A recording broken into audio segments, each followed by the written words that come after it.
Madam District Attorney, I'm Alan Stocks, and I don't think we've had the pleasure of meeting. It's a pleasure to meet you, sir. Madam DA, you described these various trips, and Mr. Sadow asked you about going to Washington. Did you and Mr. Wade go to New York? I've gone to New York. I've gone to New York twice since I've been district attorney. I'm trying to think if it's 2 or 3 times. I went to do a domestic violence thing there for sure, and I was honored, and I went to the Apollo there. Those are the only 2 trips that come to mind. I went. He was not with me. You also said that he was a world traveler and had been on many of the continents. I've been to 6. Have you been on any of those continents with him? Besides this one? Where's Belize? What continent is it? I'm not being funny. I don't know. Let's say, with the I've been exception to Belize with him. I've been to the Bahamas with him. I've been with Aruba with him. Don't embarrass me. I'm not sure what continents those are on. Whatever continents those are, that's where I've been. I'm sure if I gave it some thought, I would tell you. But whatever continents those are, that I've been to those locations, sir. But not Australia or any other continents? I don't even want to go to Australia. I do know he took a trip in December to Australia. I have no idea, I don't know anything about that trip. When Mr. Wade began working with your office, Yes, he had 2 other gentlemen that worked in his firm with him. Is that correct? yes, Terrence Bradley worked for him, and Chris Campbell worked not for him. They worked with each other. Did you understand what their partnership arrangement was? No. Did he ever make you aware of how fees were divided or anything? No. Now, since you have been district attorney, the 2 gentlemen that worked with Mr. Wade and his firm, they also had contracts with your office. Is that correct? I probably had I don't. I don't know if we've covered this in Ms. Willis, but I still don't know what the relevance would be of her testimony to this. But I've had about 10 people. Oh, I'm sorry. Do you want me to answer Let's or figure no? this out. Judge, respectfully, I think based on Mr. Wade's testimony, he had an interest in those contracts. Sure. But how's that been imputed to Ms. Willis? I don't know whether or not she knew she was giving him that benefit. That's what I was trying to explore. Okay. Well, maybe we can start with that question, and then if she doesn't know about it, then the ins and outs of all the contracts wouldn't be quite as relevant. Just to lay a foundation for that, though, Let's see where it takes us. Go ahead.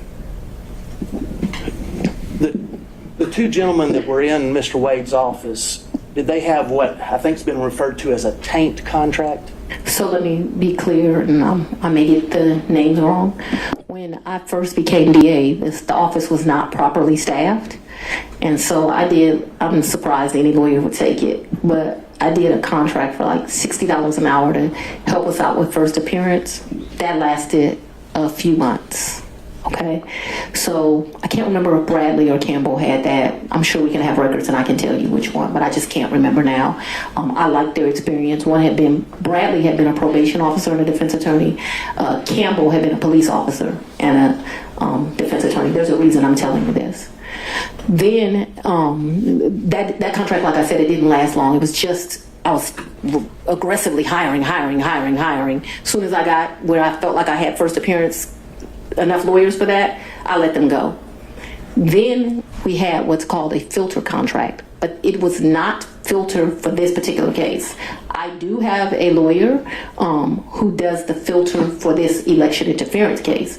When we're talking about filter, the contract they had that neither one of them has any longer, I now have another lawyer that does that for me. It was only for police brutality cases. It's for what I call so when I first got to be the DA, I had, the whole unit was called anti-corruption. It dealt with both elections and police brutality cases. I actually took a trip to Houston and visited the district attorney in Houston. They divided their work up, and I thought the way she was doing it was better than me. And so I made a civil rights unit. And so they did what we would classify as civil rights cases. Those are specifically the police brutality cases. When I first took over, I was told Paul had not filtered 5 cases. That was a joke. It ended up being the 101 cases. They weren't filtered, which is why I hired 2 of them. Eventually, we got it down enough that it was 1 of them. And then now I still have 1 lawyer that does it, but now I've been able to cut those cases down to like 30. Can you tell me and help me understand what the purpose of the filter is? Yes, sir. So what a filter is police officers make statements in the line of duty, and you are not allowed as the prosecutor to know what those statements are if they're done in the furtherance of their employment. And in fact, if you know what those statements are, you're basically disqualified from the case. You can't have it anymore. So what our policy is, I think I pay them like a $50 flat fee. They pick the case up directly from the GBI because that's where those cases go to. And then what they are to do is to go through the entire file. So the body cam, which is important because sometimes they'll make a statement to their supervisor on body cam, in the police reports where they write things. If it would be easy if it was just some statement of the police officer, but what you find out is these statements are embedded in it. And so what your filter lawyer does is they go through it, they either redact it out electronically or they cross it out, and then once it is crossed out, then they provide it to my team, and then we're able to look at it. That was not being done appropriately when I became district attorney. I thought that it had only been, so Mr. Howard had some Chinese wall thing that I didn't think worked at all, where allegedly those cases were properly redacted. That ended up being a joke. And so the 5 cases really turned into, I'm not gonna say all 101, but a vast majority. That is the work that Mr. Bradley and Mr. Campbell did for me. They did a really good job. All of those cases that we originally came with, they're done. Those cases they're not just done for Mr. Bradley and Mr. Campbell, they're done through my office. But obviously life is not stagnant. There have been new police cases. I do have a lawyer that is doing that work now. That doesn't work for me, that's same kind of deal. I have another lawyer that does filtering for this case, completely separate. So in the same private office, you had a filter contract, then you had somebody else handling first appearances and so forth, and then you had a special prosecutor. Is that correct? I'm just not. Ultimately, the answer to your question is yes, but I'm not sure that they did it at the same time. The first appearance contract was either $60 or $90. I don't know really how I convinced them to be able to take that, but I think because it was for such a short amount of time. And then I think I paid my filter lawyers, which I still don't know how I get away with, about $150 an hour. And I want you to understand, the AG pays special prosecutors $1,000 an hour. So I'm a tough negotiator. Paul was paying people up to $375 an hour. I won't pay anyone more than $250 is my max. I have a lot of lawyers a lot for what I have that work at $250, and I cap them every month. You can't go past a certain amount of hours. Would you agree that if Mr. Wade and the 2 other gentlemen that were in his firm were splitting fees in equal thirds, would you agree that he would benefit from the tank contract and also from the other first appearance contract? I would agree he would make money. Yeah, so to make money is a benefit. Just a thought, guy. Mr. Durham, if you're still with us on Zoom. No questions, Your Honor. Mr. McDougald. I do have a couple, Your Honor, but it's a little awkward from back here. Do you want me to? Yeah, why don't you go ahead and make your way up.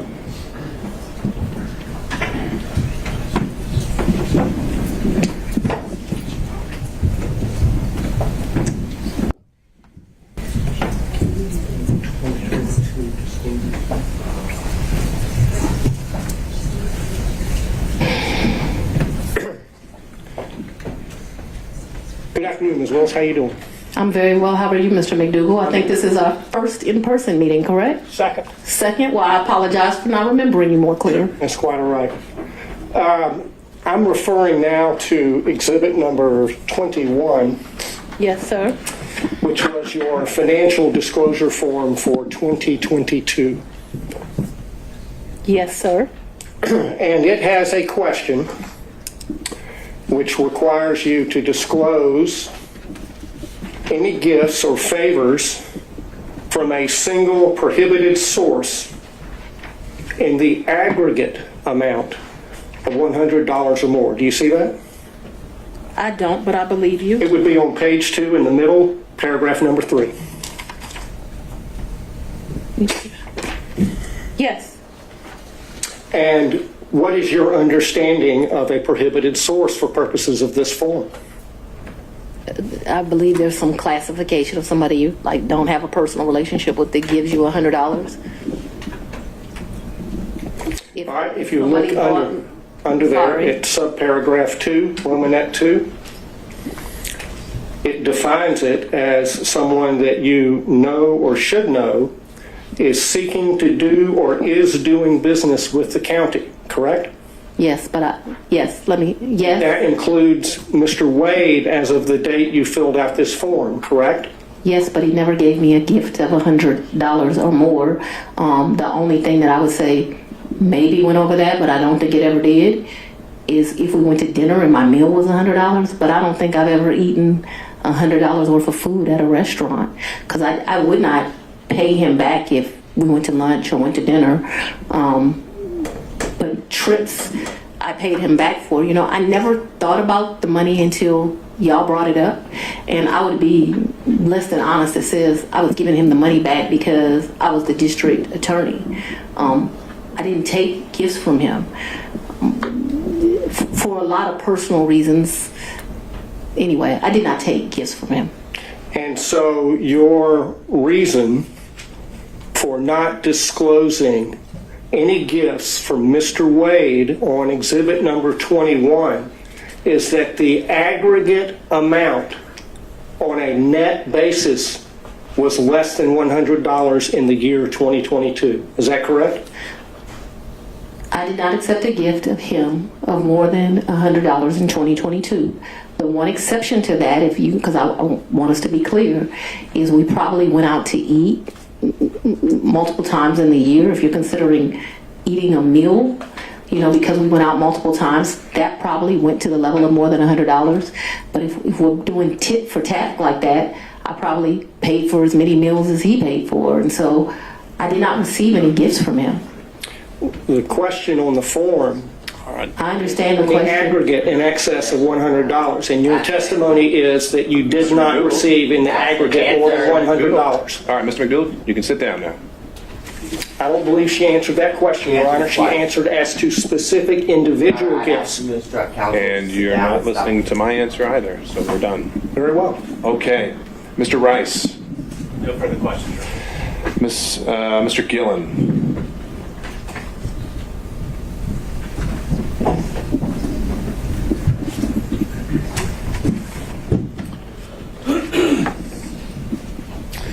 Good afternoon. Good afternoon, sir. A few questions here. I want to. You saw the book here, Find Me the Votes. That was shown to you, correct? Yes, sir. Your Honor, I would like to just tender this as an exhibit, number 22. Is that your copy? It is. All right, what exhibit is that going to be? 22. All right. I'm making the Is that evidentiary contribution here to this. Now, well? You said So the- you're tendering it. Is it with position of the state? That objects to the relevance at this point. There's no relevance at this point. Mr. Gillen, are you using this to confront her with prior statements? yes, Your Honor. And statements that she made concerning her financial situation and laying the foundation for that, and that she gave these interviews to the authors. And so this would document that, and we ask her, get this in the record, ask her questions about it. Well, we could mark it for impeachment purposes. I'm a little wary of entering an entire 300-page book because I don't know exactly what every single line, if it would pass hearsay or relevance or et cetera, but I don't think it needs to be admitted as an actual evidence for the record for you to do what you need to do with it. So, Well, Your Honor, I understand. I just would. it's marked as Exhibit 22, and we'll move from there. Thank you, Your Honor. Now, you were asked a little bit about this book before, correct? I think Mrs. Merchant Ms. Merchant did. asked me some questions, yes? And you gave about 6 interviews to the authors of this book in the sit-down? No, sir. You didn't? And No. Was it? She answered how many interviews she gave, in her opinion. How many, in your opinion, do you believe you gave, and how long did they last? 2 to 3 maybe 20, 30 minutes. So your testimony is at most, you think that you gave maybe an hour to an hour and a half's interview to the authors of this book? Oh, you mean in total? In total, yeah. Maybe, yeah. Anywhere between, definitely not more than 2-ish hours. Okay. But you also were telling, when they were, the title of the book, of course, is A Hard-Charging Georgia Prosecutor, a Rogue President, and the Plot to Steal American Election. You've seen that. Relevance. Why is the title of the book relevant, sir? And I had no, And then I'm going to ask her whether or not that was the theme that they gave her when they talked with her. Objection. What the thing gave her, what do you mean by that? Well, because they were sat down and they told her why they were there to interview her. And why does that matter? Well, I think it matters because it shows, but they want her to give her version of what her life story is. This is almost a life story of her. So that's why it's relevant. But if the court thinks it's not, then No, it could be relevant to your issue of the forensic misconduct that has been alleged and maybe some of the motives at play when it comes to forensic misconduct, but I'm not seeing, again, what we're here for today was the relationship and or any financial elements of it. correct. Well, I think it clearly relevant to the forensic misconduct, also relevant to the personal interest in terms of the finances. I didn't make 10 cents off that book. Pardon me? I didn't make 10 cents off that book. Didn't ask whether you made any money. Okay, I just, Didn't ask whether you made any money. Do you have any other statements that she hadn't already been confronted with by Ms. Merchant? Well, other than I want to focus on when you were telling them about your financial straits and you were living kind of month to month, that is what your financial status was back in 2018 after your election. Mr. Glenn, we covered that at length. And you're at the end of the line. I'm sorry about that, but we've got to find new ground. Well, let me move on to my point here. So the point is that what you're telling us is that you were in financial straits, but really that your testimony today is you had a cash hoard of maybe up to $10,000 in cash where you laid your head at night so that you would dip out and there would be no record of it, correct? that's not what I'm telling you, sir. Well, That's not at all what I'm telling you. What I'm telling you is that throughout the course of my life, I have always kept cash in my house. That cash has ranged from times, my father would probably be ashamed of this because he would say it should be more, but that cash at times has ranged from $500 to maybe $9,000, and he would be like, that is not what I told you to do. I've always had that amount of money. What I've told you is that when I travel, you do better negotiating when you travel if you have cash. You go to get the cab, they say, oh, we're going to charge you $300 for the day. Well, I got American cash. Will you take it for $150? And so it's my practice to take money when I travel. We're not talking about a whole lot of money. We're going to the Bahamas. $1,500 in cash is in my pocket, or at the most $2,500. Belize was actually probably the most money I've ever taken. And it was taken because it was a big deal. My 50th birthday sucked. His 50th birthday, it sucked. It was terrible. No. Your Honor, and I'd so like to get back to some questions here. I'm trying to answer rather it. than I think it narrative. would help if we... So let's Good question. let's move to the specific yes or no's here. Have you told us today that you would keep a cash hoard in your residence up to about $9,000? Yes or no? And throughout the course of my adult life. And so let's even be more specific than that. Probably from the time... Your Honor, I'm only asking for yes or no rather than speech. And we have already covered this, so I But yeah, want to but get I'm to that trying point. to- I'm I know trying you're to laying the move forward foundation, but it's already been laid. So Yes. The filibuster is here. I'm trying to move through the filibuster. Yeah, but we're not talking about a lot of... And so it could be $2,000, it could be $1,500, it could be $7,500. It just depends on what you're doing at that time. What I'm telling you is when I traveled, I took cash. I find that when you travel, especially to foreign countries, the American dollar does well, and it's good to have cash. You can negotiate with the taxi driver, with the jet skis, and it's not a lot of money we're talking about. Your Honor, Okay, we understood need as to- well. we So need let's to get cut to- off the let's get to a narrative question, Mr. Gill. And so you have cash in your house, but you had a lien, a tax lien on your property, is that right? I don't believe I had a tax lien on my You property. didn't have a tax lien on your property? You got to talk about it, Objection, Mr. this Hunt. is cumulative, Your Honor. Okay, we already covered that, Mr. Gillen. I need new ground here. I'm asking the question of, I'm trying to figure out how someone can have a tax lien, Then ask that question. but not use the money that they allegedly said they have. Well, I think Ms. Merchant asked that exact same question. She said she didn't use the money to pay her tax lien. So what's your question that's new? So I was going to build on that to say, No more billing. It's already built. all right, It's the same way you pay a bill. So just put It's the a- top on it if you need to, It's the okay? same way you owe a bill and go shopping. well, now, have you ever used, did you say earlier that you used Cash App? When I would pay Robin Bryant, I used Cash App. What is Cash App for the record? I don't need to know that for the record. Let's keep going. Well, so if you're paying Robin with Cash App, why aren't you paying, allegedly paying Mr. There's no alleged here. Why aren't you paying allegedly Mr. Wade with Cash App? I don't think Mr. Wade does Cash App. Did you ask him? I think he's told me he doesn't do Cash App. Okay, so that's the reason why you didn't use Cash App. He's sitting next to me. I hand him the money. Because there would be a record in Cash App of your making payments, correct? Yes, Sure. but I didn't think that I was making a record in a personal relationship. Because when you're filing your, and I know that I'm going to move into this financial statement here, you were asked just a second ago about your non-disclosure form, or your disclosure form of an Exhibit 21, where we agree that Mr. Wade is a prohibited source, correct? What I agree to is I don't believe he's giving me gifts. You would like to classify these trips as gifts, but I've always paid my fair share on these trips, so I did not look at them as gifts. I don't think that what this is disclosing, and they can tell me if they mean something different, I don't think it means that if you go to dinner with somebody over the course of a year and it gets to 100, you're supposed to report it. If my understanding of that is wrong, I've probably been to lunches with a couple of people that over the course of a year they paid, I paid. Prohibited source means, We already went over this, Mr. Gillen. Mr. McDougall. well, Your Honor, I have to lay the foundation here before I can follow up with my next question. I don't know why you can't. You have to. Well, It's already, okay, the questions have been made. Then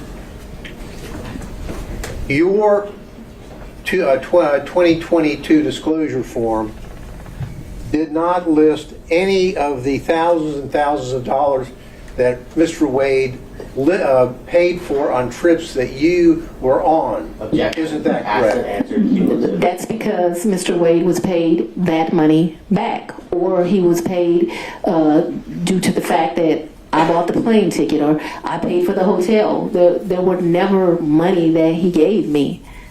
That wasn't the nature of our relationship. You know, there's so many men, and Mr. Wade is one of them, where the nature of the relationship is they're just paying a woman. The nature of our relationship is companionship and friendship. Despite the way people would like to paint certain women, it's just not true. Final question.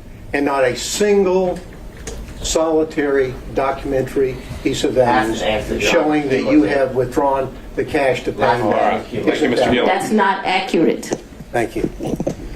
Okay, Mr. McCullough, on behalf of Mr. Floyd. All right, and Mr. Cromwell on behalf of Ms. Latham. Great thing about coming last is both of your questions. I had one question, Ms. Willis. Can you hear me? Yes, sir. In the time period between February of 2021 and January of 2022, while you were staying at the Yurdi condo, did your father ever come and visit you during that time period at the Yurdi condo? He did not. That's all I have. Thank you, Your Honor. All right, Ms. Cross, I would imagine you have a number of topics to cover with Ms. Willis that'll take more than 10 to 15 minutes. I do. Okay. Then I think we've reached a stopping point for today. And so, Ms. Willis, I'd ask you to step down now. And I'd also remind you that you're not to discuss your testimony or that of any other witness until tomorrow morning. Back here. And we'll begin again at 9 a.m. 9 a.m. We'll do 9 a.m. this time tomorrow. Before we recess for today, I want to check in on logistics. And I'll ask Ms. Merchant, once the testimony of Ms. Willis is concluded, how many other witnesses do you anticipate calling?